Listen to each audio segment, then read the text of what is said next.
Hello, everyone, and welcome to the Tips and Bricks podcast, where we discuss all things Lego and share some of the community's best tips about those bricks that we all love. My name is Evan, my pronouns are he, him, and I'm one of the hosts of our podcast. Today, I'm joined by our host, Clay. What's up, Girlypop? What is up, Girlypop? I'm Clay, obviously. Y'all know me. My pronouns are he, him. Back again. Yeah, nothing too exciting. It is early January here, which means we are still recovering from the holidays and still building some of the little sets that we got for one another. We built the new botanicals this week. I have the hamburger food truck car. Is probably going to be in our future soon. We started the Friends bed and breakfast set yesterday. So lots of random sets are kind of on our build table right now. So good time of the year for us. It is a good time of the year. I agree. Well, this week, Clay and I are joined by a very special guest. You probably already know Justin, aka at Brady Joyner Bricks, from all the amazing work they do in the Lego community, which we'll definitely talk about today. Another way you might recognize Justin is from his amazing upscaled Wicked Playbill, which was a top 8 finalist for the Tips and Bricks 2024 Mock of the Year. So I'm so excited. Welcome to the podcast, Justin. Yay! Thank you so much. I'm Justin, and as Evan mentioned, Brady Joyner Bricks online. My name is not Brady. I get that all the time, which is perfectly fine. I grew up with Brady as my last name, so it was always a nickname growing up. But now my last name is hyphenated Brady Joyner. So first name is Justin, pronouns are he, they, and I'm so excited to join y'all today. Aren't those hyphenated last names so much fun? I also have an apostrophe in mine, so my husband and I have apostrophe and the hyphen, and it's like every system we interact with, it is different. Mm-hmm. Always. Yeah. Always. I am shocked that every time we fly, all of the different airlines have us either as Brady Joiner as one word or Brady Space Joiner. And sometimes his is different than mine for my husband's and mine. And because apparently systems can't handle a hyphen, which I think is wild. Yeah. Well, you two are lucky where your hyphenated husband's names sound really nice, but me and my partner, we're not married yet, but our names just won't sound good together. So I think that we're gonna end up keeping our names, which is kind of sad, honestly. I won't spoil what my real last name is, identity, fraud, all that fun stuff. But we did choose ours because there's an H and an O, and we're like, obviously, we have to go with Ho rather than O. So we like even have stuff in our house that's like just says Ho on it. I'm like, that's our family crest. Well, Justin, what's up, girly pop? Yeah. Loving this new phrase that I'm learning today. So it's January, which is nuts. I am shocked that it's 2025 already. I feel like time completely disappeared. Last year was such a whirlwind. It was so much fun, but exhausting. And so I don't know. I'm looking forward to a new year. I always get excited at this time of year and get really like focused on reflection and thinking about what happened last year that I want to continue and all that kind of stuff. Uh, so yeah, kind of in a headspace of reflection and a headspace of looking forward to some new opportunities this year. Well, this is your first time on the podcast, even though I feel like we talk about you on the blog all the time, especially with that Wicked Play bill and then seeing it reposted and all the votes and all that fun stuff. But even for our audience members who already know and follow you, we like to ask our first time guest a question just to, Hmm. get to know you a little bit better. Yeah. The Lego community, it can mean like 9 million things, and it's different for every person. So we're kind of curious, what is your favorite part of the Lego hobby? If you could, narrow it down to maybe one or two things that you really love about being a Lego fan. Awesome. So I've been in the Lego community online since 2017 and have really seen some relationships form over that time that have just become people that I'm very close with, as well as meeting new people every day, which is super fun. So I think when I think of the Lego community, I think of creativity and I think of community. And those are two of my core values in life anyway. And so those show up on a regular basis in my feed and Instagram and now YouTube and TikTok, which is a lot of fun. So yeah, I really love connecting with others, and I really love seeing others connect with others too, and find their footing in this hobby. What a beautiful answer. I am so excited to get into this podcast with you today. I think because we were having you on as a guest, I think we decided for one of our segments, which is going to come a little later, to get like a little bit deeper into like a community oriented question, which I don't think we've really done on the podcast yet, but we were just talking. We thought that you were just like the perfect person, the perfect guest to have on and have one of these discussion questions on. And so I'm very excited to get into it. So you know what? Let's just do it. Let's move on to our first segment. So, our first discussion segment today is one of those that encompasses kind of what we do every day behind the scenes at Tips and Bricks, and I'm sure what many of y'all do in your own communities as well.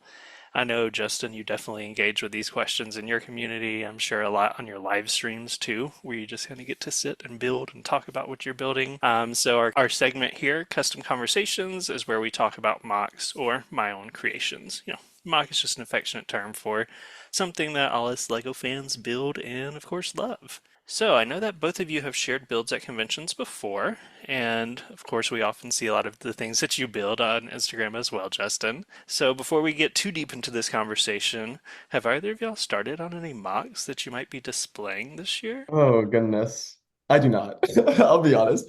I kind of think because I feel like for Brick World, I'm still like not sure if I'll be able to go this year, but like if I do, I mean I need to show something, obviously. But like the New York City space is quite limiting. I mean, with the Tips and Bricks team, there's often times when we like decide of like who will get sets. Sometimes if there's a set that's less desirable, people will be like, "Oh, just get the set for parts." And I'm like, "Where will I put these parts?" Like I don't have any space. I have no parts collection. So like any mock that I make, it has to be like order the exact parts on Bricklink. So it's like no space wasted. So I have to be very particular about it. So, but my mind is ruminating. So I don't have a specific plan of like a mock in mind yet, but I do have a goal of wanting to incorporate more movement into my mocks. And so I set a goal of building with movement, maybe six different mocks this year, because I figured one every other month. That gives me something to focus on. I also, at the beginning of the year, I am co-hosting and hosting some different challenges. And so my focus is more on that. And sometimes what comes out of those ends up being something that I'll show at a convention, and other times it doesn't. So we'll see. That just gives us all the more reason to go to these conventions and see what y'all are going to put out there once we show up. Exactly. And I will say too, Evan, I don't know what I'm going to display in June, so I'm sure many people who are going to be at Brickworld this year have not begun, so I'm sure we're in a good space. The beginning of the year, a lot of people are like, new year, new ideas. It's like, no, no, no, no. Like I'm still like recovering. Well, I will say I have an idea because Rob on the team, we did a team Christmas or holiday gift exchange, and he got me a bunch of Fabuland characters. So I have this vision for what I want to do with them, but I feel like it's a little bit out of reach. So I'm like, I'm not going to share the vision until it becomes more of a reality, but we'll see. I would like there to be some Fabuland in what I show this summer. All right, so then for today's custom conversations topic, I want us to talk about mosaics and specifically about Greebling too. I know that mosaics are a huge part of the community. I feel like that's one of the things when I started posting on Instagram that I found the easiest to kind of get into. There's a hashtag mosaics on Monday, which is also an Instagram account now, mosaics.on.monday. That's hosted by Virginia Bricks and John B. Toys, and they've run it for a while. So definitely follow that account and them to see inspiring mosaics every single week. But I want us to dig a little bit deeper into it and also talk about Greebling.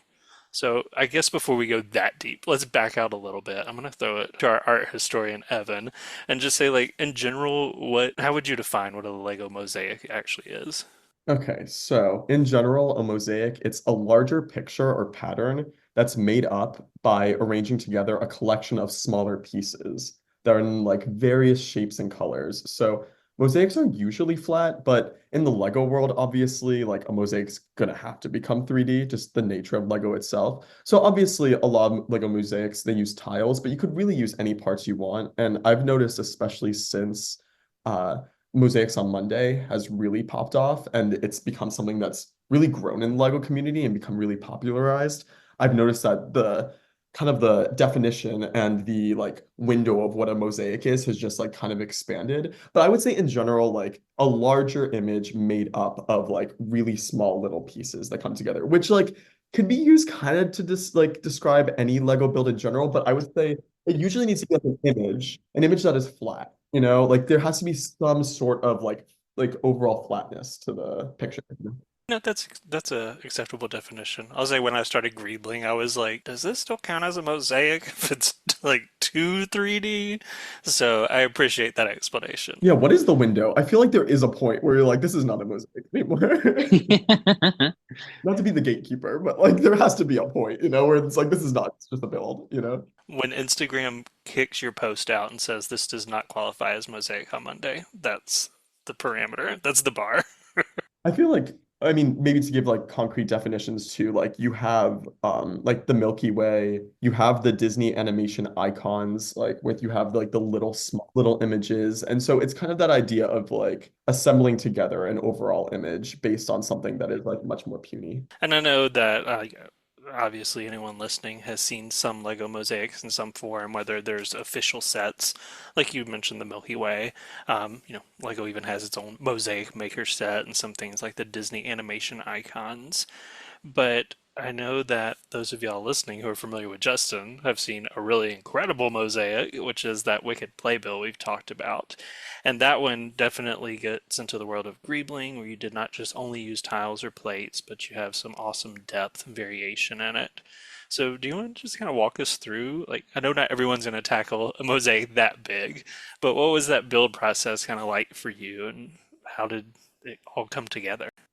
So after Philip and I got together, we had traveled to San Antonio to see a showing of Wicked. It was one of the traveling Broadway cast performances, and a friend of a friend was in it, and she came and joined us for drinks afterward. And it was so much fun talking with a Broadway star about what her life was like in traveling shows, and she'd been on Broadway and other shows before too.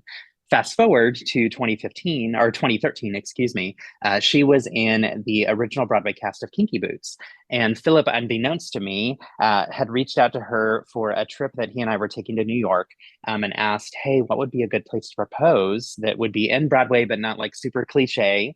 Because he wanted to surprise me with this proposal while we were there, knowing that theater was a big part of both of our lives. And she said, how about on stage after the show? And so he was thinking it would not actually be like that cool, but it would be like something cool in Times Square or something. I don't know. So turns out we go to Kinky Boots halfway through at intermission. He says, hey, our friend Tori, who we met in Wicked, who's in this performance, had reached out to our friend Sean, our mutual friend, and said that we could come on stage afterward if you want to meet the cast. It's like, how cool. Totally oblivious, did not think anything of it, just thought it was a neat happenstance. We go on stage, take a picture with Tori. She takes Philip's camera and says, oh, let me get a picture of you. And what I didn't realize is she's recording. I'm posing for a picture. Philip is talking at me, and I'm like, what the hell? Like, a Broadway star is taking our picture. Exactly. Like, come on. And then I started to listen to what he was saying, and I realized, oh my gosh, he's proposing. And so there's a moment we do have a video of it. It's really dark on stage after the show, and yeah, not that it's a grainy video, but it's still fun to have. But there's a moment when I just drop all the bags that I was holding from like our travels that day, because I realized, oh my gosh, this is really happening. So yeah, so I got proposed to on a Broadway stage after Kinky Boots. So two shows that are important to us are Wicked and Kinky Boots. And one question I often get is, are you going to build another mosaic? And the answer is yes. I want to do a Kinky Boots playbill as well, because I want a pair, and really I want a trio. So I will come up with a third one. And have been toying around with what that third one might be. So I'm not working on Kinky Boots yet, but someday, yes. So I don't know if that answered your question. No, that was an amazing story. I love to hear that, especially because Kinky Boots means a lot to me too. And so that's just really, really cool. Oh my gosh, thanks. It's like one of my favorite things to get to share with people. So yeah, building a big mosaic allows you to retell your engagement story over and over again. And good timing on making and posting it, by the way. Thank you. That, yeah, might have been a little intentional. So, right? Yeah. So this year was also the 20th anniversary of the show being on Broadway, or I guess last year was. And so I started working on it, I want to say in April. I started working on the designs for it. My goal was to have it ready to show and display at Brick Rodeo, which was in July. And I was actually a part of the Lego Ambassador Network. I was able to do a special project where I was able to take a mock that was a before and after. So the before is this tiny 16 by 16 mosaic of Alphaba that Philip had done in 2017. And I remember back then telling him it would be so fun to have a large scale playbill. So that was like always a someday wish list thing. And then I had this great opportunity to do it through the Pick-a-Brick program. So all my Pick-a-Brick pieces arrived the day before Brick Rodeo. So I said, well, I'm not going to show it there. I was also a co-chair of Brick Rodeo, so did not have the time to focus on that. So it ended up being shared for the first time in person at Brick Fair, Virginia, and then also brought it to Brick Slopes. And so this year, I'll finally get to show it at Brick Rodeo.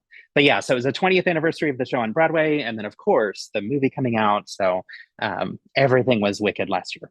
So One of the things that I do love about your mosaic as well is like there are parts that are tiled, almost like in a classic mosaic style, but you have so much detail and depth and layering. Like the words themselves are incredibly complex, but a lot of the rest of this is what people would call greebling, where it's basically like adding a bunch of small parts to create detail. There are examples like in the Death Star trench run, they had a miniature set. Seeing the Death Star trench is like just a masterclass in greebling. So was that like always something that you wanted to do with it? You knew from the beginning like this isn't going to be a flat mosaic. You wanted to do so much more with it. yeah, so you can see. I mean, I guess the audience that's listening can't see, but you can see behind me. I've got this mosaic of the Warhol Santa mosaic that I did. I really love the idea of taking all those individual pieces and having it come in together into a larger picture, but doing it with just one style of dots or one specific tile. To me, it can be a fun activity for like a mindfulness activity, but doing it for the purpose of art, I want to do something that's a little bit different and that stretches my creativity. So I didn't want it to simply be just one flat image.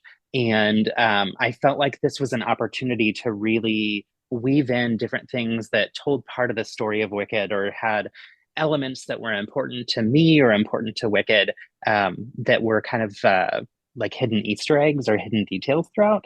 So yeah, so when I was started to design it, I thought, how do I make sure that this is something beyond a simple mosaic? So the first mock-ups that I did were on just the 16 by 16 base plates where I put like 4 or 5 of them together and just kind of tried a couple different techniques and a different patterns and things.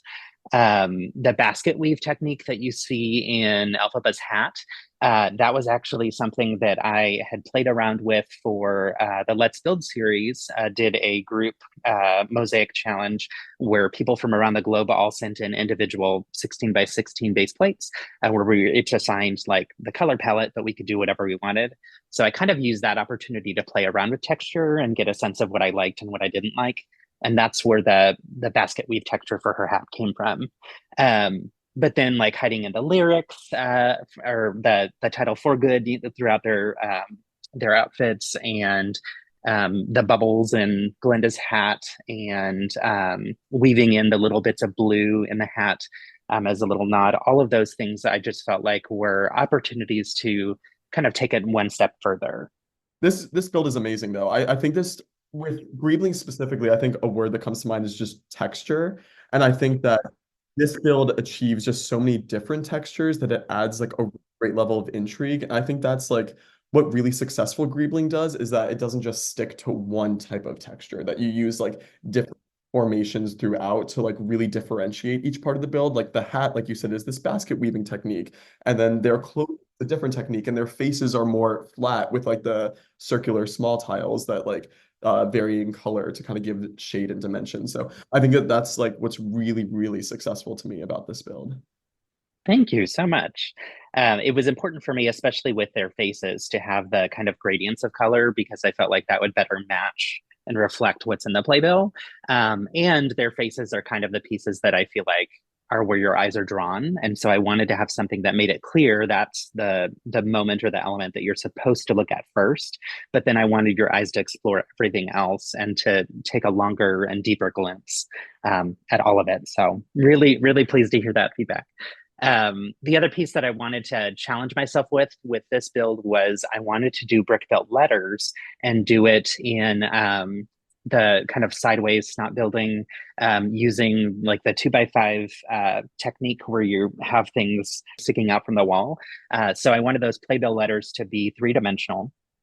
And that ended up being probably the hardest part of this build, but the most satisfying and most fun part of the build as well. So, and I built that section so that it can be removed because initially I didn't know where we were going to display this in our house. And I knew that Playwell would fit on my desk and on my bookshelf in my office behind me. Whereas the whole image itself, I didn't know if it was going to fit in there, but actually we found a space for it in my office. So typically it's going to go right behind me here though. So, and then once I have two, it'll be two side by side. I do like what you talked through in your build process, though, of like just playing around with things. And I think that's such a good tip as people want to try mosaics. Like, I personally will just take usually a 16 by 16 plate and just play around with patterns on it with tiles.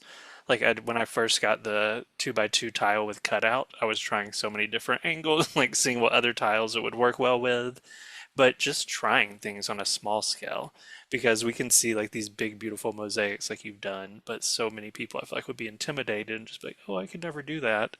But if you just start from a smaller idea, get comfortable with it, see what you like or don't like or how you're going to change things, and then eventually expanding it out bigger is just such a good way to get inside of mosaic building. Absolutely. I completely agree. And I think for me, that's part of the fun of it too. When I was kind of tinkering around with different colors and whatnot, like for example, one of the things I wanted to get right was the green color and make sure that it was the right green. I think for the film, if I were to go that route to try and better match that, I would have gone with more of there's like a bright green color that Lego has used for the mini dolls. But given that this was referencing the playbill, in particular from the Broadway show, it felt like the lime green was a better fit for that. But I tried a couple different options there, and I like to prototype physically. So I know there's studio and you can do some of that digitally, but for me, there's something about the kinetic experience of actually feeling it in my hands and seeing it in person that makes a difference. That said, I have a Lego room that's sorted with lots of Lego, and so I have the ability to pull different pieces here and there and get a sense of what it looks like from actual bricks, which I didn't always have. So I know that's not a possibility for everyone. But I do actually have still some of the little swatches that I made throughout the process. I had planned on doing some type of video or something where I explained here was my design process with this and show some of those different elements as well to say, like, here you can see this was one texture I didn't include in the final design. Here you can see this was one way of doing up of his face where I had it over green plates as the background, and then I did it over black just to see the difference between the two, to pick what type of things I needed to order in larger scale and that kind of stuff. Another thing I think to keep in mind with mosaics is just like how many more parts you will need than you originally think. Because I'm looking just like the detail on Elphaba's face that you were just talking about, and it's like not that big of a section of the overall much larger build. And you're like, oh, that's like a few 1 by 1 round tiles. That's easily over 100 just in that one small section, over 100 little tiles. Like this gets parts intensive. So much more than I thought, for sure. One of the areas that you don't notice when looking at it, but that adds to the parts intensity is I did a solid layer of black and white tiles on the background. And so before I built anything on top of those 16 by 16 base plates, I actually covered them first. And especially where their bodies meet, where there's some white and there's some black side by side, I had to use different sizes of plates and tiles or, to get the curves to be effective and everything. And so all those extra layers, that alone was hundreds of extra pieces just for the plates. And I wasn't anticipating that, nor was I anticipating that it would take so long just to do that base layer before adding all the greebling on top of it too. So yes, very parts intensive. That's something that yeah, people need to think about before they jump into something like this. That layering that you're talking about too is something that when I've spoken to a lot of people that make mosaics is something that I feel like you don't think of that much because you end up seeing, of course, the final image at the end. But I remember talking to Dave, who runs Brick Nerd, and Dave actually recently made this beautiful rainbow heart build that was actually up. I wish it made it on the Bricklink designer program. I think this I don't know if people are willing to like vote for a mosaic yet, like over like their other like what is it, like the sixth iteration of a castle. Don't get me wrong, I love the castles, but like let's get something along here. Yeah, it's like come on. But like this Rainbow Heart is beautiful. And when I was talking to Dave, they told me that there's actually like two separate layers of like the back layer and the front layer, and then the way that those parts, because like tiles, like especially when you use rounded tiles, like there's a part that peeks through from the back, so you have to also consider what's behind the tile, and so that also comes into play with all these other textures, and it also makes it, like you said, much more parts intensive. For sure. And for me, I was looking at it both from the visual of, when you see elements of the base coming through. So, like with Alphaba's face and Glenda's face, and then even with like the For Good, where I have the words written and everything, you would see what's behind it. Part of it was the visual, part of it was also stability. Knowing that I'm building something bigger, if you do plates that overlap across those other 16 by 16 Technic plates that connect with pins, that helps make sure that it holds itself together. And I found with this size of mosaic, it's relatively stable, but once you get to one more row outside on either side, it starts to really get loose and easier to fall apart. So I noticed that especially when traveling to conventions and seeing people who had builds slightly larger than mine or much larger than mine as well, and seeing what level of kind of reinforcement they have to have. So it serves kind of multiple purposes there. But for me, the visual was most important. And part of that was on those 16 by 16 Technic plates, the outside layer have studs that are open. And then the inside 14 by 14 grid is all studs that are closed that have the Lego logo on it. So if you didn't actually cover it up, then you would see kind of this grid-like pattern showing through in the background, and I didn't want that to shine through. I will say as well, what y'all are talking about in terms of conventions is another really good tip if you want to try new building techniques or see something you love that you want to try to implement into your own designs. Just like stop and have a conversation with somebody at a convention. People love to share the insight, especially when they realize you're not going to ask them how many parts are in it, but like want to go a little bit deeper with it. Like I've had great conversations with people, and you learn so much about those processes behind the scenes that, like you said, Evan, like we see the finished product, but actually stopping and having a conversation with someone, you will find so much more depth and story, and it's kind of one of the best parts of the community is just like giving people a chance to just go off about their builds and get to listen to them. Yeah, I haven't met a single mock builder when asked, how did you make this? Will not tell you. No, even the Lego designers that would make their own mocks at Scareback were like so thrilled to be talking about their designs. Maybe because like they can't really talk too much about their designs otherwise. It's like I did not sign a release form on this one. All right. Well, thanks for that awesome custom conversation, all about mosaics and greebling and proposals and everything in between. It was so fun to talk about that. And if you want to know more about that awesome Wicked playbill, of course, you can go to Justin's Instagram, and he has posted more than one thing about it with nice breakdowns of kind of the story behind it and some of what y'all heard here. And then on Tips and Bricks, we also did a full breakdown of it on post 2594, where we dig into and have some images of some of those techniques that he talked about here as well. All right, and so we'll wrap that up here, and we would love to hear from y'all for any other topics you want us to dive into with custom conversations in the future. It's time for a game. Yay! So I'm hosting the first game for today, and it's actually one that I haven't had the chance to host yet. So one of these things is a game where I name a series of Lego items, parts, sets, minifigures, characters, anything else. And our other host and guest will have to work together to identify which one item is not like the others and explain why. I will give clues along the way if they cannot figure it out. So be sure to play along at home and see if you can figure out the one thing that's not like the other more quickly than Clay and Justin can. So we may find some differences that I didn't think of, and they might honestly be even better than the difference that I thought of. So we're going to talk it out, and we'll come up with the one thing that's truly not like the others, and we'll explain why. Cool. We got this. And, you know, if we Yes. find another thing that is better than yours, we will definitely make the case for it. No worries there. For sure. So for our rules, you two are playing together as a team. So the Cool. only real guideline here is you can only guess once per clue. And so talk it through before making your guess. And do you have any questions, or are you ready to just jump right in? Let's do it. Let's do it. Okay, so round one. Our four characters this time around are Count Dooku, Emperor Palpatine, Severus Snape, and Draco Malfoy. So, when you hear these four characters, what first comes to mind? Hmm. I'm getting yes. I'm getting villains.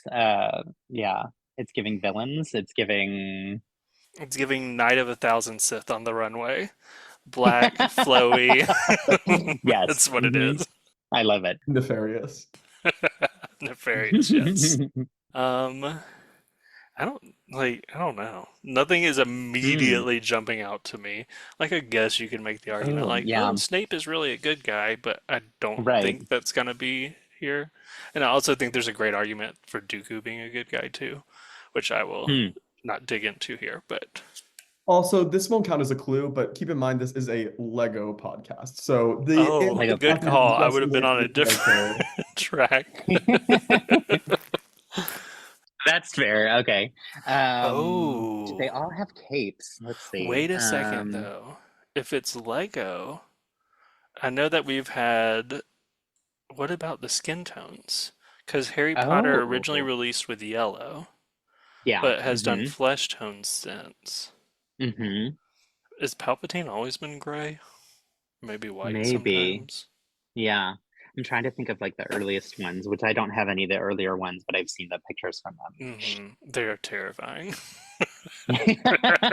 Some The of those face face prints are a prints little on different. the original Harry Potter theme are Yeah. wild. But Yes. so I know Draco, Mm. and I'm going to assume Draco and Snape both have been produced in yellow and light Yes. nougat, I guess.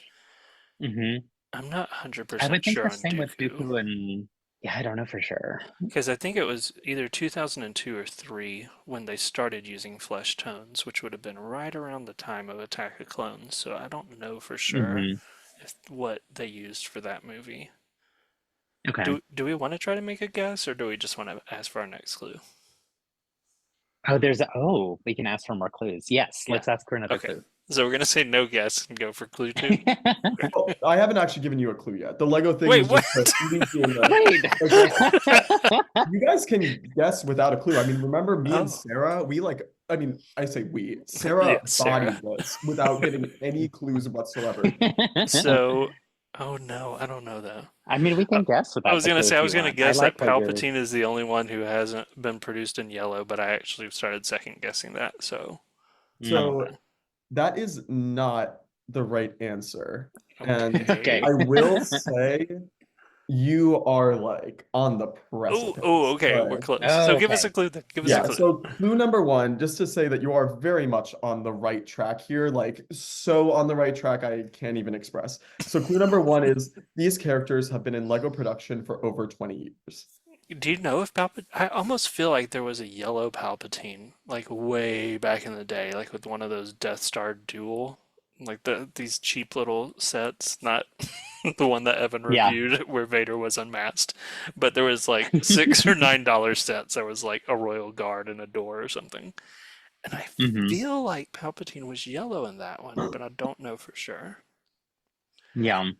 So, what is the one thing different about skin tone here? So because you guys actually have like the right answer, but also the wrong answer, I will tell you that your reasoning is correct. You just have the wrong character. Wrong. Okay. Okay. So Count Dooku was not in yellow ever. Is that right? Let's say that, yeah. Sorry. No, I just I answered think for that us. might be the Yeah. answer. Count Dooku is the one. You're wrong again. Oh my Dang God. it. Okay. It's even more Now frustrating when we're I'm close. forced to give I you the know. second clue. So, but you already know what the reasoning is. So now we're just doing like knocking off. But I have to give you the second clue by rules of this game. So, clue number two is to solve this riddle, you'll have to use your head. Okay, so it's a minifigure head color. But we said, Hmm. wait, were we wrong that Dooku is the odd one out? Or was our. Yes. Okay. So I think I feel what like it you said has to be before. Palpatine. Yeah, I think you're right, which makes sense Palpatine because I is the think they odd would have one done gray out and white. Yeah. because he has a granddaughter. You already guessed that. But I That thought it was was your just our first guess. reasoning was wrong. No, I said your reasoning was right. Oh, so it wasn't Palpatine or Dooku. Yes, it's not correct. It's not Oh. Palpatine nor Dooku. Oh. Oh, I thought it was just our reasoning was.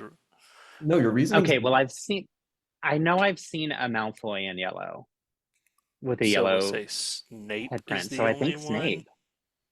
Snape is the odd one out because he was not in yellow. so Count Dooku, Emperor Palpatine, and Draco Malfoy have all been produced with both yellow heads and flesh tone heads. Severus Snape Yeah. has never been produced with a yellow head, despite being Really? in production with Harry Potter before they switched to skin tone. And it's because What? they made a really weird decision with Snape very early on to give him like a glow in the dark head. Wait, what? Yes. Why? That does not make any sense. Like, I do not understand what would make or how that would make sense with a story. You know, I wish I could tell you why, but honestly, maybe because he's described as like super greasy and pale, but even then it's like, I don't know. But glow in the dark? That's fascinating. I swear That I'd is seen a yellow one bizarre. before. Okay, so now that you know how the game works, should we do round two? Yes. Yes, let's do it. Okay, so round two are also characters, but they're the Lego minifigures specifically. And so we have, as the four, we have Isabel from Animal Crossing. We have Grogu from The Mandalorian. We have Lady Liberty, as in the Statue of Liberty. And we have Hmm. Skywalker. Oh, Hmm. One of these things is not like the others. okay. Interesting. So, and Luke Skywalker, is it a specific version of him or just Luke Skywalker, the minifigure? I actually did intentionally put in the image that I just sent you the specific version of him, which is his pilot outfit. I do know that Isabel and Grogu have molded heads. Ooh. Lady Liberty has a molded hat, but I don't think it's a molded head. No, it And is a by don't think, I minifigure mean I know head. it's not, because yeah. And Luke would have a minifigure head, so that's probably not it. Hmm. Um, I do like what you were thinking there, though. well, my first thought was color, but I don't think we'd have a second one that's the color of Same. their faces Yeah. right in a row. But then also the only two would be Grogu and Lady Liberty. Yeah, they're both sand green, but there doesn't seem to be color commonalities elsewhere. Hmm. Do you want your first clue? Yeah, Sure, yes, sure. yeah, sure, sure. So clue number one is, ow, my head hurts trying to figure out the answer. See, you were right where you needed to be, Justin. Okay. Oh, Hmm. so I was gonna say Rebel Pilot has a hat, but that's weird because two of Hmm. them, Lady Liberty and Luke, have something that goes onto the head, and the other two do not. Hmm. So one thing could be if we're thinking of custom molds, Isabel and Grogu had a custom mold that was specifically for them the first time they were produced. I wonder if when Lady Liberty was produced, I think that mold already Mm. existed for King Triton Oh, that would minifig. make sense. Not the Disney one, but the CMF Yeah, one. yeah. But Luke Skywalker, I would think that helmet, would that have been the first time that helmet was produced with that mold? With this version, very probably. I want you two to take my clue a little more literally also. Okay. Ouch. Oh, oh, wait. If he wants us to take the clue literally, I don't have a Grogu, but is it all one part or does the head actually detach?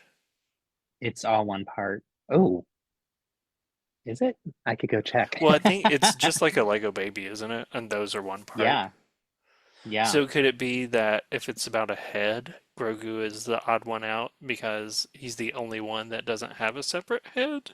No, because the Animal Crossing head is also just But a it like solid mold. It detaches. doesn't. Whereas It detaches Grogu's from the head is body. with the That's true. whole Grogu head, everything is one piece, but the other three have heads that are separate from. So your guess is that Grogu is the odd one out because Grogu's head cannot detach from the body. Yes? Yes. Yes. So that's incorrect. Why did you lead us along like that? That's where I was So like it was not a sure really if it good guess. was. I don't even know if that's true or not. I feel like I'm gonna go check. I don't have a Grogu, so I can hear you Justin has still. a Grogu, so he's gonna I confirm. have to go see. Grogu on Yeah. hand. I don't know how I don't have one because I didn't get this year's Star Wars Advent Calendar, but I felt like I had gotten the past few. Here we go. Confirmed that it's two pieces. Oh, okay. Oh, so you're double wrong. Yeah. Oh, even worse. But it was a good thought process. No, it was a really good Yeah, thought we'll process. If say you it were was. right, that was Mhm. probably, I don't know if that's better than, I really like the answer that I came up to this. Give us So another clue. We're in the head I'll give you another zone, clue. so get us Yeah. there. So the figures in this solution cannot be found in a traditional Lego set. Oh, everything. No, wait. I was gonna say everything is this. Lady Liberty was a CMF. Hmm. Luke has been presumably in a lot of different things.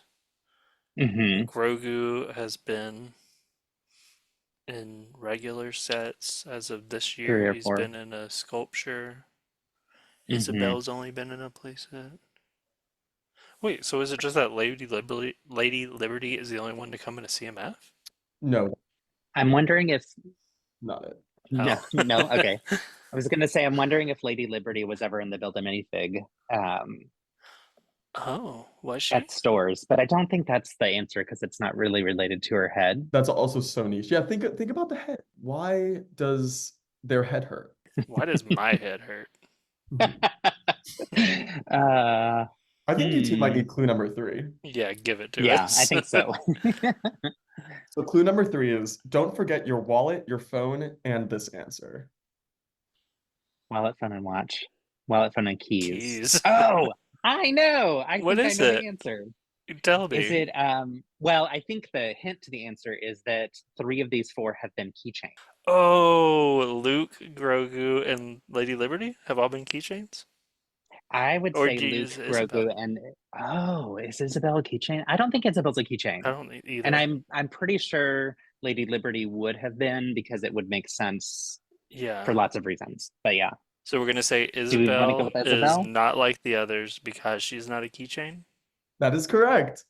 Oh, Yay! that was a Okay. good clue. That was a Oh, really good, wow. yes, good Wait, job. does That's fun. Grogu come as his own keychain?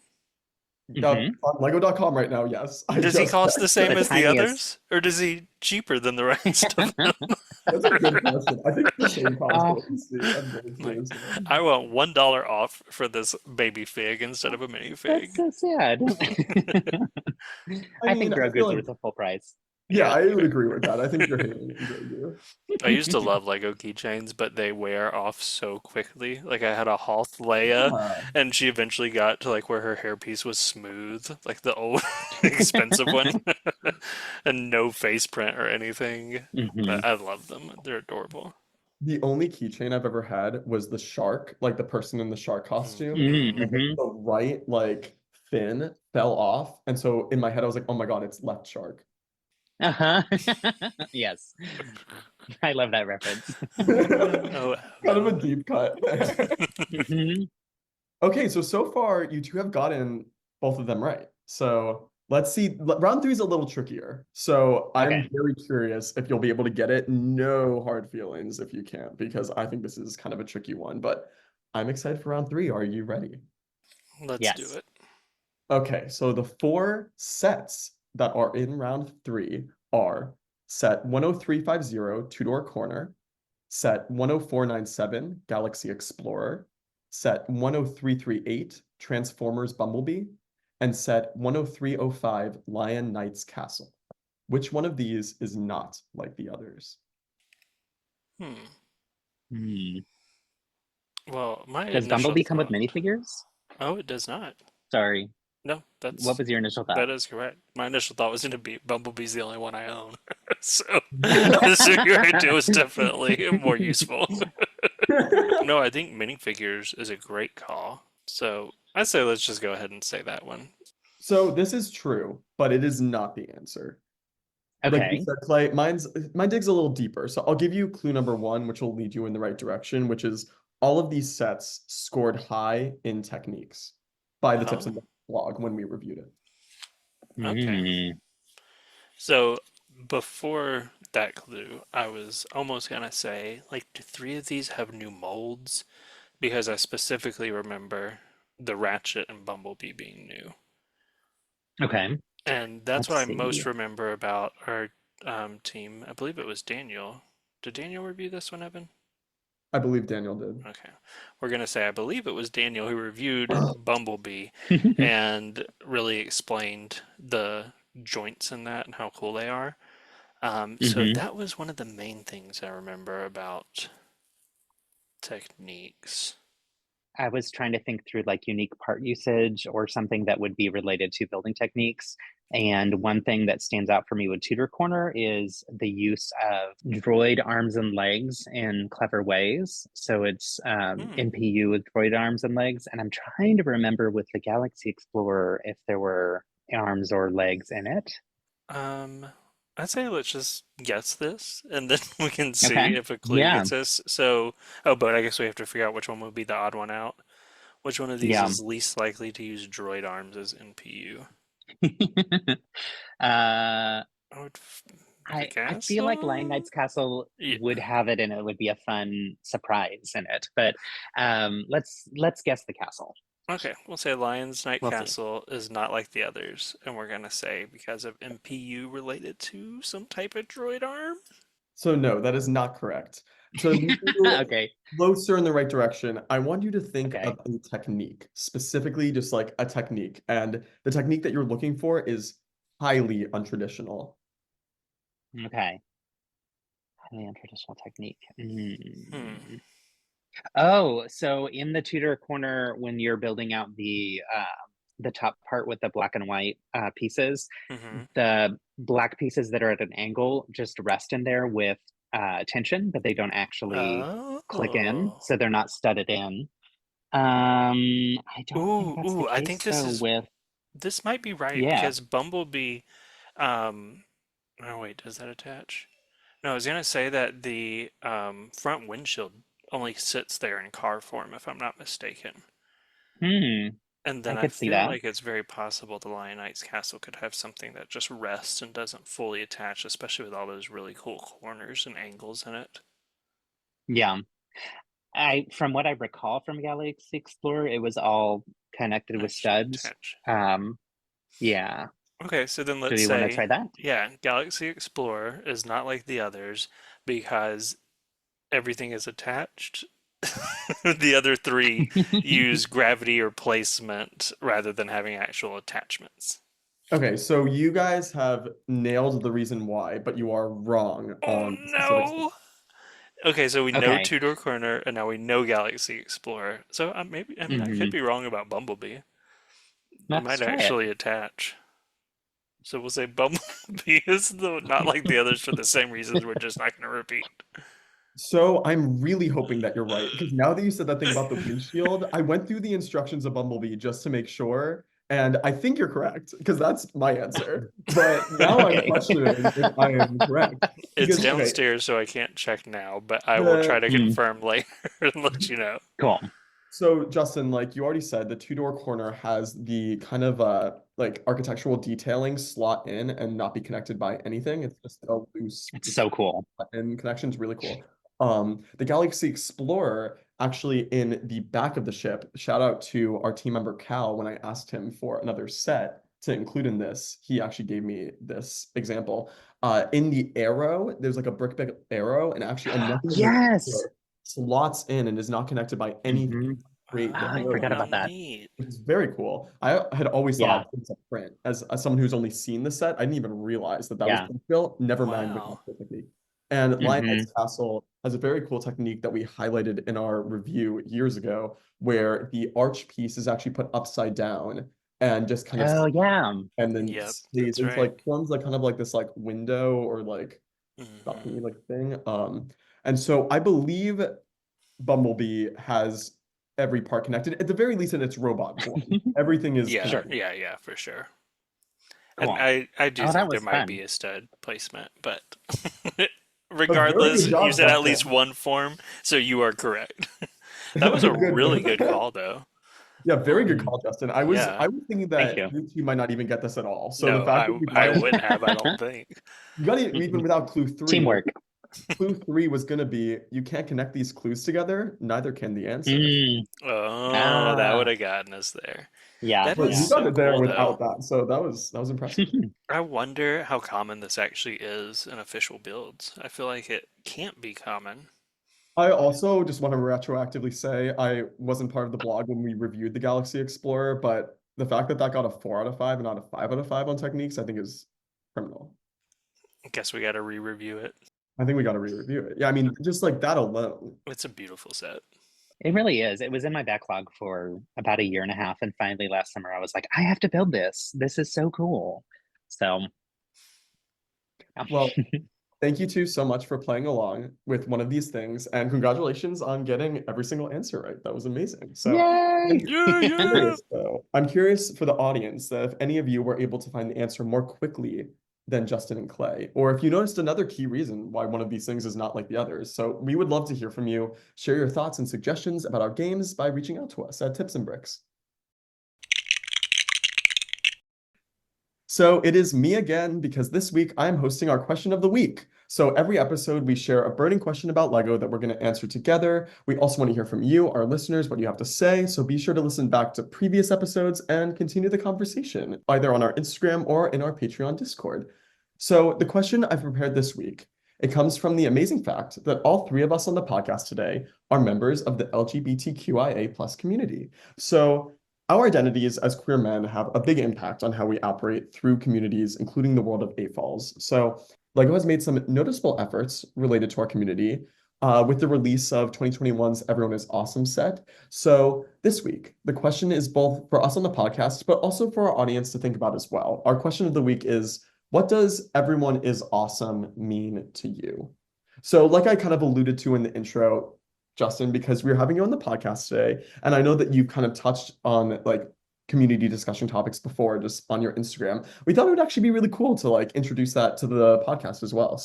Yeah, I love that so much. So maybe I'll turn to you first, Justin, and ask you, what does everyone is awesome mean to you? Sure. So first off, when that set came out, I was blown away with so much excitement and joy that the Lego group was speaking out in a really positive way related to diversity and inclusion.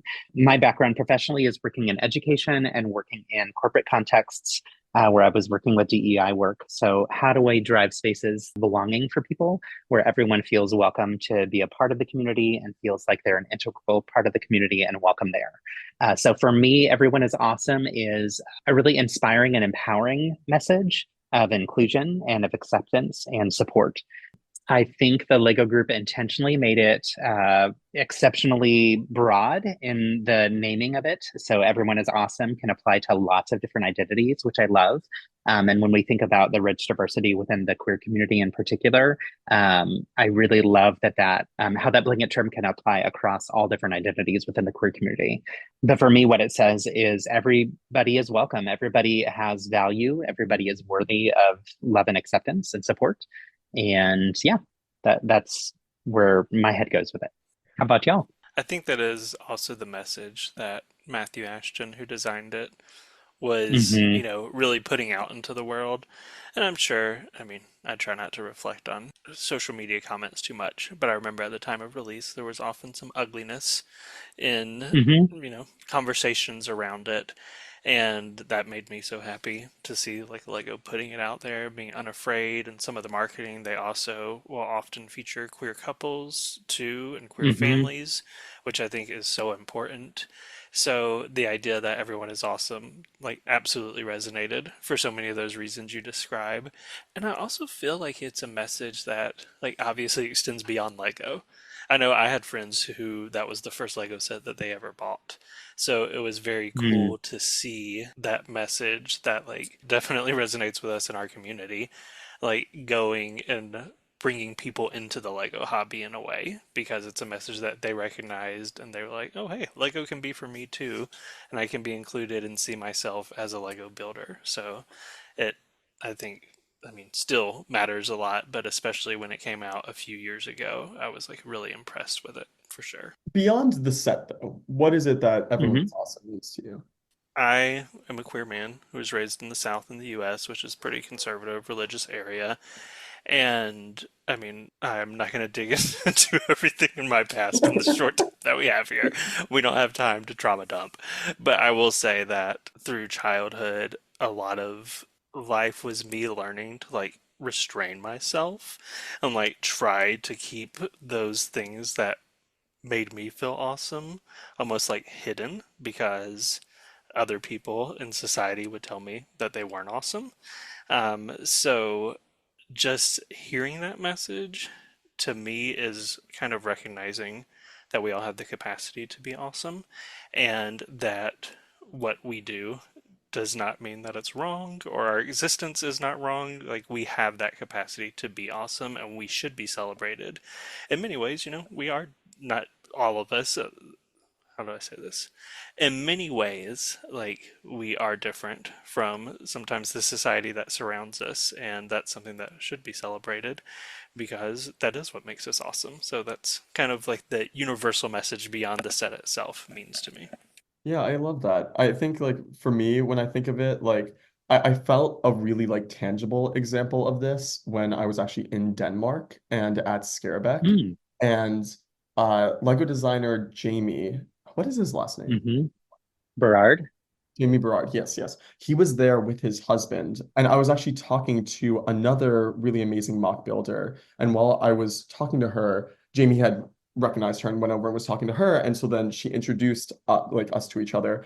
And that day I was wearing something that was a little bit more noticeably queer, I would say. Like nothing like super obvious, but like the coded signs were there. You know what I mean? And I could see that like when Jamie with his husband just like looked at me, like he just like got a little smile. And I know that like there was just like that little shared connection there. And I just Mm, think like stuff like that where you just like recognize other people in your community, you just feel a little bit safer. You just like feel hmm a little bit like more love, and it's really beautiful. And so I think Everyone is Awesome is just a really great stance for Lego to take, especially I think it's so funny too. Actually, just this is a total like side note, but especially now that I've seen the Lego movie, guys, I've seen the Lego movie now.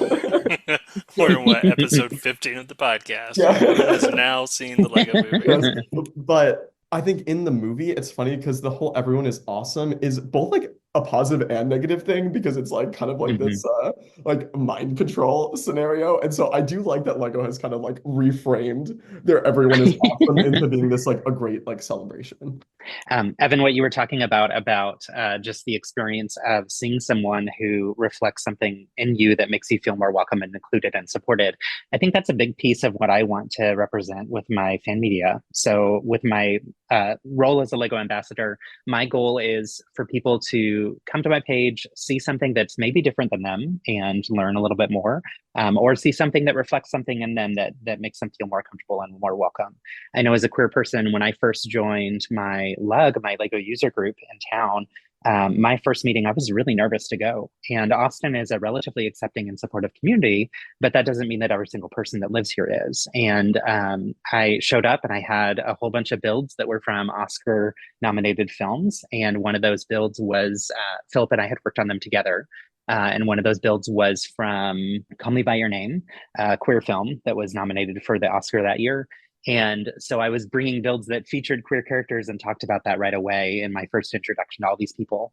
And you go into those spaces as a queer person, and part of what you're doing is looking around to see for signs of inclusion and support and whether or not you'll be welcome there. And thankfully, everyone there was super supportive and kind. And I've only experienced that for my lug, which is amazing. But had that experience been negative and different, I don't know that I'd be as involved in the Lego hobby as I am today. So it really matters to see acceptance and support from people. And it also matters to see representation that matches or resembles your identity too. Yeah, 100%. And I have to give a lot of credit to Lego for that, for fostering a community that's like that and doing a better Yes. job than most toy companies out there on promoting Hmm. inclusion. I mean, I think that there's still a lot they can do. I mean, I can even say with the Everyone is Awesome set, I've mentioned this before, probably like, I don't think I've said this on the podcast, but like privately to like team members that I do have a slight issue with the Everyone is Awesome set and that it's a branded 18 plus set, even though it's like one of the most easy building techniques of all time. And it's like really Hmm. only 18 plus because it is so obviously the Yeah. LGBTQIA plus flag.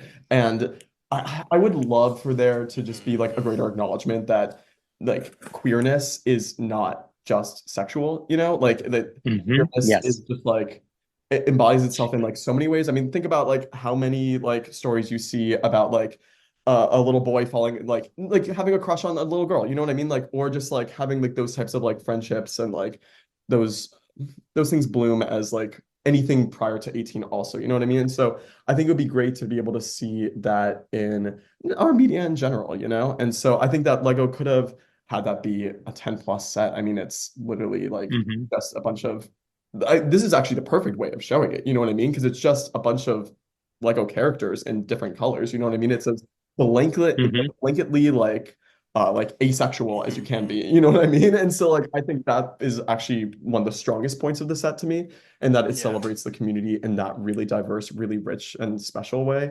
Yeah. Hmm. I will say that I also had a similar experience to Justin, where my lug was very welcoming, and I had never felt odd or out of place in that regard. And obviously, it's very comforting when you go into a space. I'm not someone who like tends to like in-person meetings to start with, so it was not very easy for me to attend a lug meeting, and then being actually welcomed when I got there was very encouraging. I am also a member of Gay Falls, like I know y'all are too. So I knew that there was a couple Gay Fall members in my lug, which was like an immediate point of encouragement and feeling open and safe there. But I would say that, for those who I guess may be listening and were like, oh, well, this Everyone in Awesome set wasn't for me, or this doesn't matter to me in my community. But it is something that truly does matter because if you live this message that everyone is awesome, your communities are going to be so much richer by having people who aren't just like you involved. And when I think of our lug and the people that are in it and the talent that's there, like if we didn't believe everyone is awesome, how much more would it limit us by excluding people? And, even if we're not actively excluding them, just making them feel welcomed and being able to show up as who they are and not have to doubt it or question it. So I would just, encourage everyone in your Lego communities, even if it's just through Instagram or something else, to like really think about what that means to you, and are you doing things that are making other people truly believe that everyone is awesome, where they can kind of show up as their true selves within your community or space. Totally agree. And I think for anyone who's listening and thinking through, like what Clay said of this set isn't for me, that might be true, but also think about how much do we celebrate some of the sets, like the recent addition of the lanyards that have the sunflowers on them, and how that's all about inclusion, or sets that include someone in a wheelchair and have a wheelchair ramp. There's a lot of wonderful things that Lego's doing related to accessibility and inclusion. And whenever those posts show up, I feel like 99% of the comments in there are super positive and super great. And it's probably from a lot of people who aren't in wheelchairs, who aren't necessarily connecting directly to that story, in addition to people who are. So think about where you celebrate inclusion of other groups, and consider how this might be something that also maybe it's different than what your identity is, and that's okay. It doesn't have to be for you for it to be something that you can enjoy and can celebrate and support as well. Yeah. One of the things that I've done the last 5 years is host a challenge in December called Diversified Lego Holidays. And initially in 2020, when I first created it, it was designed to increase, or it was designed to encourage people to think about the skin tones of their buildable sets. So BrickHeads initially, the seasonal ones, were all with basically the same kind of peach or white skin tone, for Santa, for Mrs. Claus, for all of the different ones that they had. And with some simple modifications, you can change the race and ethnicity of the different buildable characters. So that was the intention in 2020. And the idea there was kind of the same concept of representation matters. It's important for people to see representations and reflections of themselves in the toys that they build and in the scenes that they create and whatnot. But it's expanded now the last handful of years to include what are some different holidays that people celebrate around the world that aren't represented with Christmas. So you can still build Christmas scenes, but also think about building some Hanukkah scenes and learning about Hanukkah or Kwanzaa, or building different types of relationships. So in our winter village, we always have different queer couples that we have scattered throughout because that's a part of our life and that's a part of our example. So when I look in the winter village, I want to see some other families that look like our family too. I also include straight couples. It's not that the entire place is queer. What? The point is, We'll let I y'all in know, this time. right? How could you? I know. But the point is, I want it to reflect society. I want it to be something that I'm looking at and I'm seeing. And I want others who come into our house and look at our winter village to see examples of people that look and feel similar and different than them as well. So Yeah, I love that too. Yes. thanks. I will say one last note to the people outside of our community. Do not call us Girlypop. We are not up to the point of that being acceptable language, only within the community. Yes. Okay? Maybe that'll be the episode title. Do not call us Girlypop. I'm gonna have to really look into this more, Evan, and see what this actually means. I'm so excited actually for the Lego set that Lego's releasing this year. Everyone is Girlypop. It's my new favorite set I for hate sure. you so much. So I was like, wait, what set are you gonna talk about? So you actually got me interested for a second. no, I'm imagining what that set would be, and actually, I still don't even know what Girlypop is. But That can be your you know mock for this year. oh wow. Oh, wait. Wow. So if you are listening and you want to engage with more of these conversations, then I encourage you to go on the Tips and Bricks website and go under our DEIB tab. And that way you'll find a lot of really amazing conversations that we've sparked, like how Lego represents family, makeup in Lego, the Transgender Day of Remembrance, and just a lot of really awesome posts. So thank you so much, you two, for engaging with today's question of the week. And for those listening, we'd also love to hear your answers to this week's question, which is, what does everyone is awesome mean to you? So share your answers with us on social media or by joining our Tips and Bricks Patreon Discord. And we can't wait to hear from you.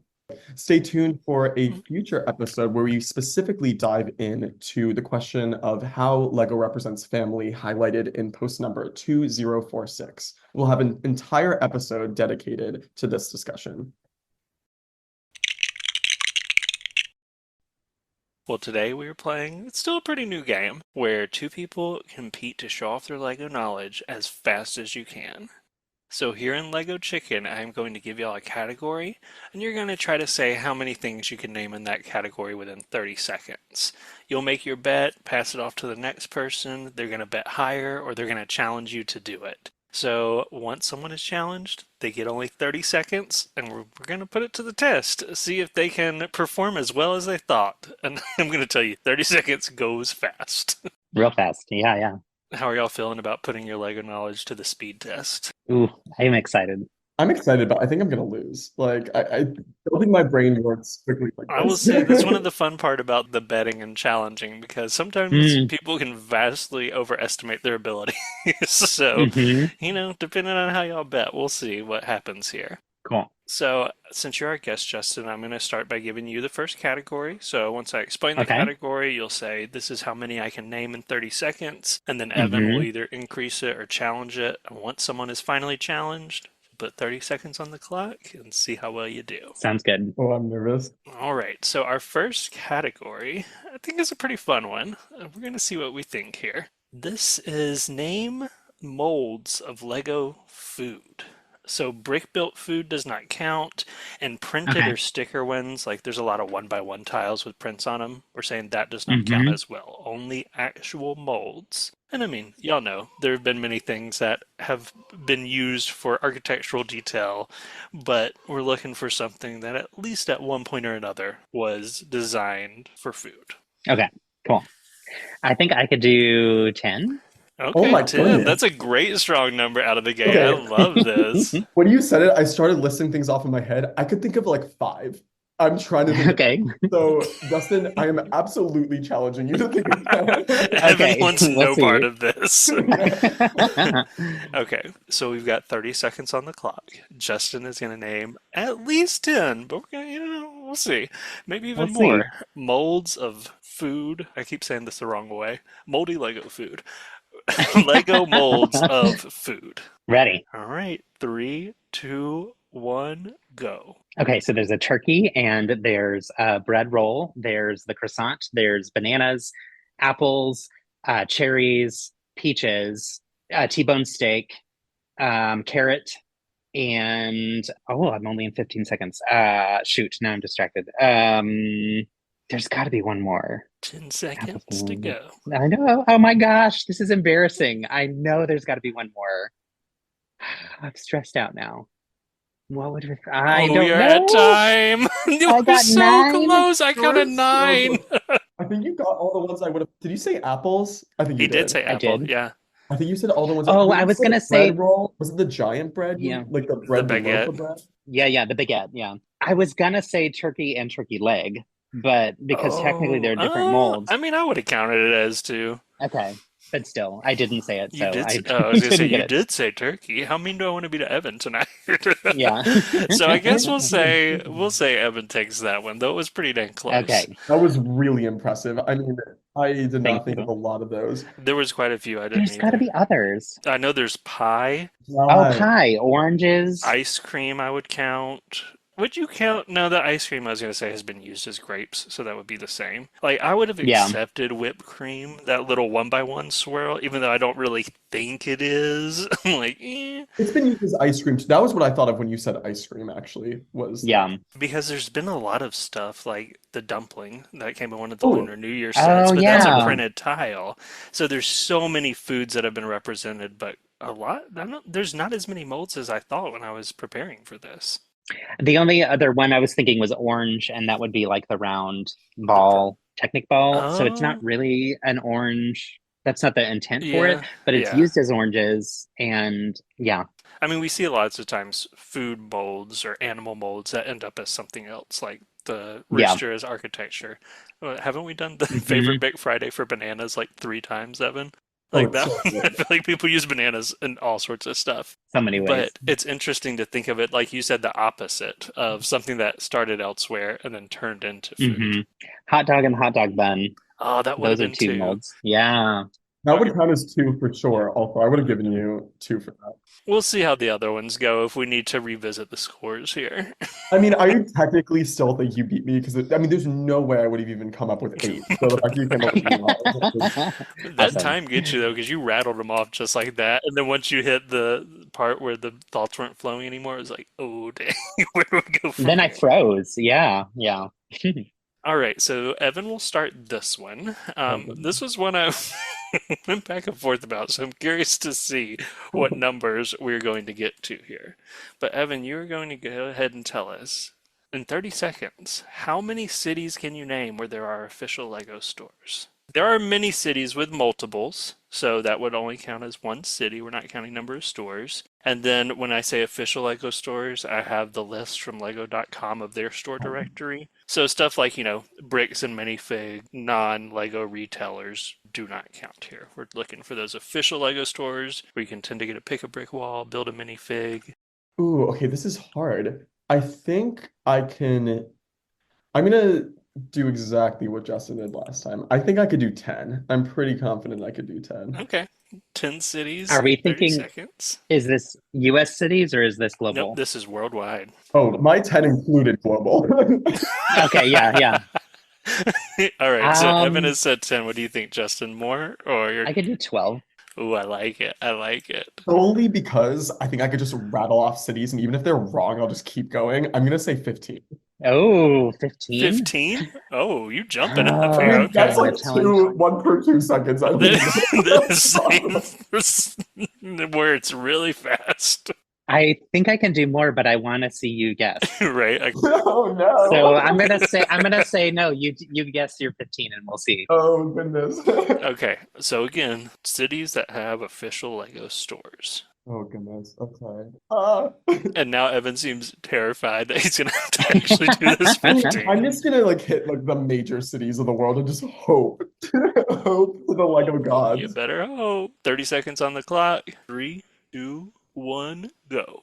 Okay. Sydney, Melbourne, Copenhagen, Frankfurt, London, New York City, Sunrise, Seattle, Los Angeles, Houston, Austin, Savannah, Atlanta.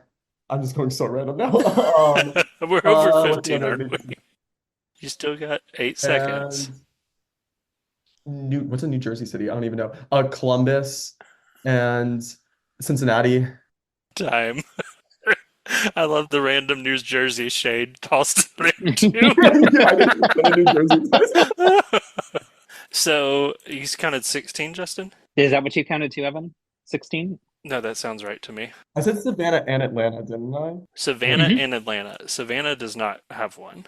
Really? So I Oh, know that's going to bring us down to 15. Oh, this is rough. Other okay. ones, I looked, Frankfurt is correct. Were there any that you thought, or Justin, that you thought may not be correct? No, I think they were probably all Is right. Austin and Houston both Hmm. have Legos? That was random. I was like, what's a major city? Yeah, yeah. Wow. Does Melbourne also have one? I know Sydney does. Oh. Have you been to Sydney? No. Oh, I was going to say, wow. Melbourne definitely has some. Yeah, I think that you nailed it, actually. Does Paris have a Lego store? I can't even think of where I lived in Paris. Paris does. Think of their Lego. Where is it? I don't know, but my husband went for a work trip and they stopped by the Lego store while they were there. Oh, nice. I was surprised you didn't say Billund. Oh, Um, duh. It wasn't such low-hanging fruit. That's so funny. and then I would have added in what was in my mind were ones I'd been to. So I was thinking Salt Lake City, Las Vegas, San Antonio, Disney Springs. That's probably where I would have started to, was ones I've been to, and then I think I would have run out of steam after like six, and then just started naming random cities. So, I started by naming the foreign country ones because those were the ones I was actually pretty certain were there, and then I just jumped to the US and I was like, let me just scatter around the United States. Okay, I can't believe that actually worked. I know, I'm Yeah. impressed. And I will say, before we move on from this, I am fortunate enough to live about an hour away from a Lego store, which isn't super close, but it's very reasonable. What is Lego shopping like where y'all live? Is it very easy and accessible, or is Lego store not something that's close to you? Depending on traffic, I can get to ours in 15 minutes, or Oh. typically with traffic, it's like 45 minutes.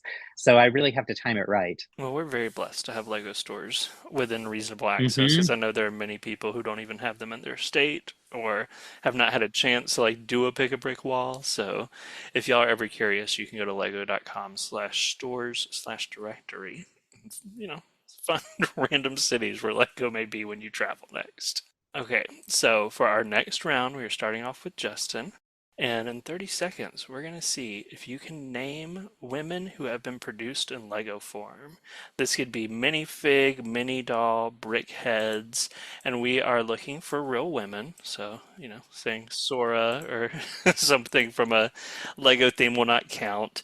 And we're going to say that actresses count for rather than the characters that they play. So I'm giving you one on the board, which is Natalie Portman as an actress. She has portrayed characters like Padme. So that would count as Natalie Portman has been produced in Lego form. But we're looking specifically for women who have been produced in Lego form. And you're wanting us to name the actress, not the name of the character? Yeah, that would be preferable. If you name the character, we'll figure it out. But ideally, we're looking to name real world women who have existed in Lego form. What number are you wanting to start with here, Justin? I'll start with 10. I think I could do, I mean, I love women, so I think I could do 12. Well, I'll raise you 13. Okay, 13. Are you going to go to 14 or higher, Evan? Or are you going to challenge Justin to name 13 women produced out of Lego? I think I think I can do 14. I think I could do 14. Okay. I'll try for 15. Oh my Oh gosh, goodness. y'all are stressing me out and I don't even have to do it.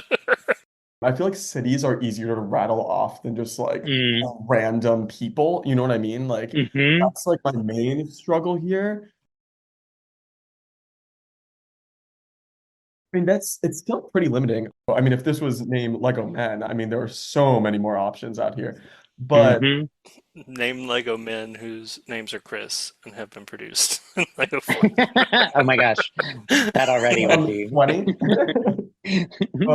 Actually, I'm gonna challenge you, Justin, to 15.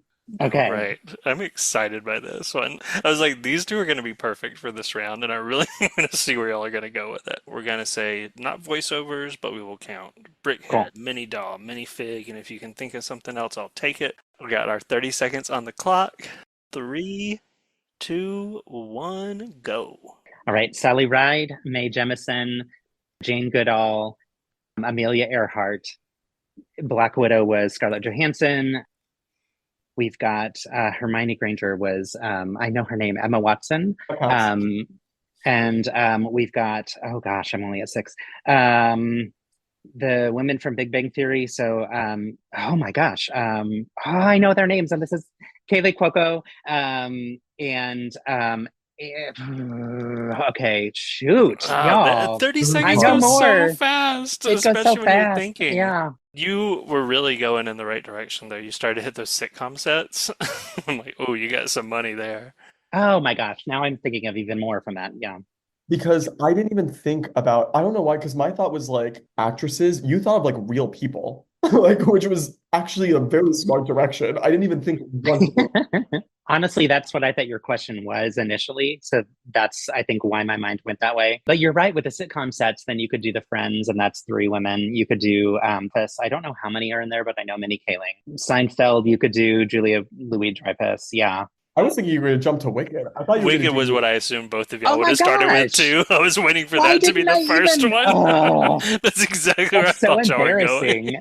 I was shocked. But you didn't. Also, when you said Harry Potter, I was like dumb. I was like, I could name probably 10 actresses that have been portrayed through Harry Potter. So I feel Right? my first thought was Marvel, but I don't know that much Yeah, many. Yeah, I was like, with Marvel, I could probably pull a few, but there wasn't a million sitting there for me. But I mean, Hmm. to what we talked about just a moment ago, like even in IPs where there is sometimes a hmm, good balance of gender and race representation, it does seem like, there's space for there to be a lot more women produced in of sets. course.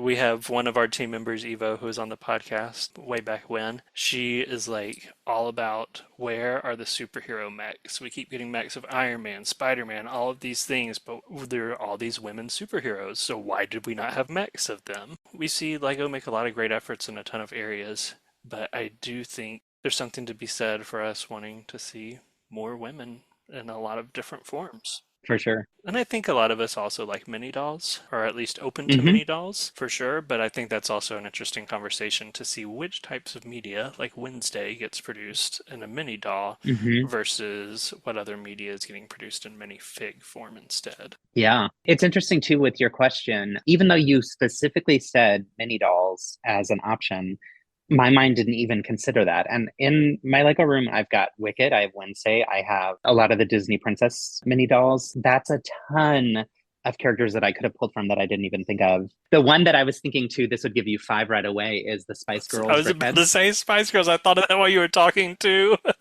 My challenge is I was like, can I actually name their names? And I thought, well, I don't know if I can right off the bat. Yeah. If you had said the Spice Girls, I would have counted that as five off the bat. Like you Or wouldn't at least just give us their spice names. Like that would have been totally Right? acceptable too.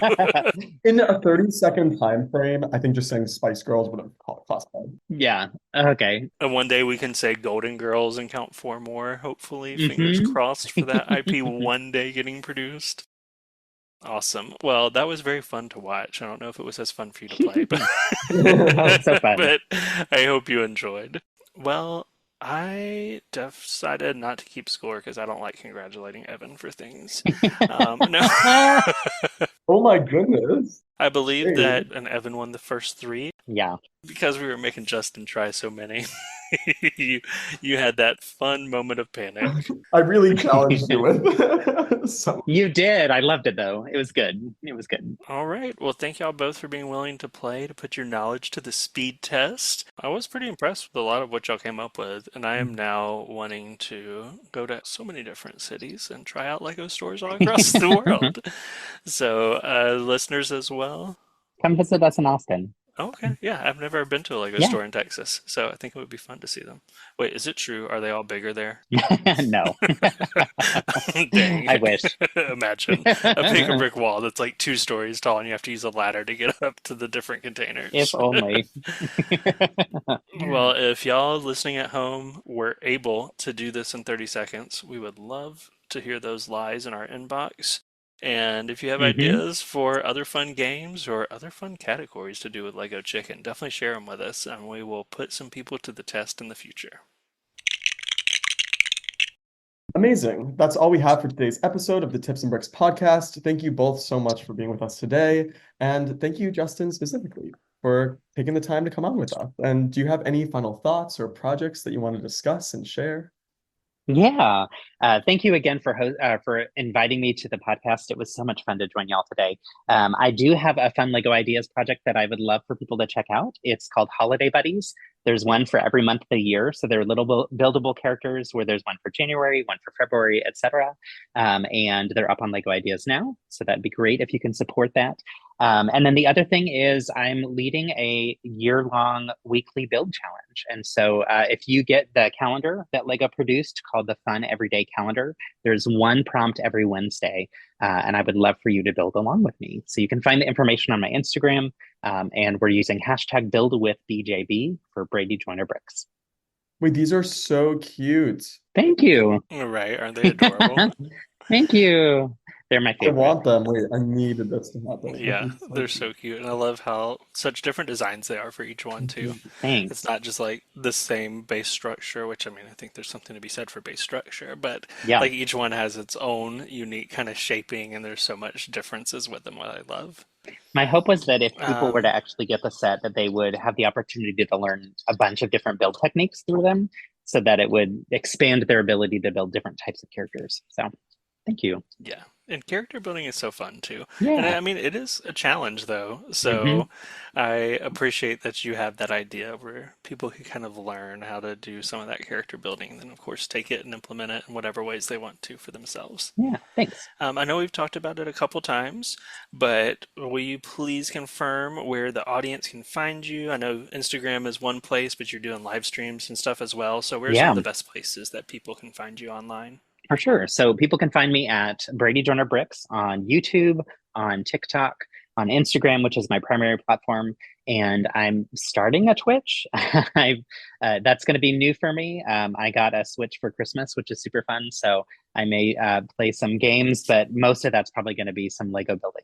I have to ask what game. Yeah, right now Animal Crossing was the big kicker. Oh yeah, I okay. am also really excited about Epic Mickey, and is that what it's called? Epic Mickey? I think so. And Not much of a gamer, I'll be honest, so I don't. I asked a question that I wouldn't have a ton of context that's for.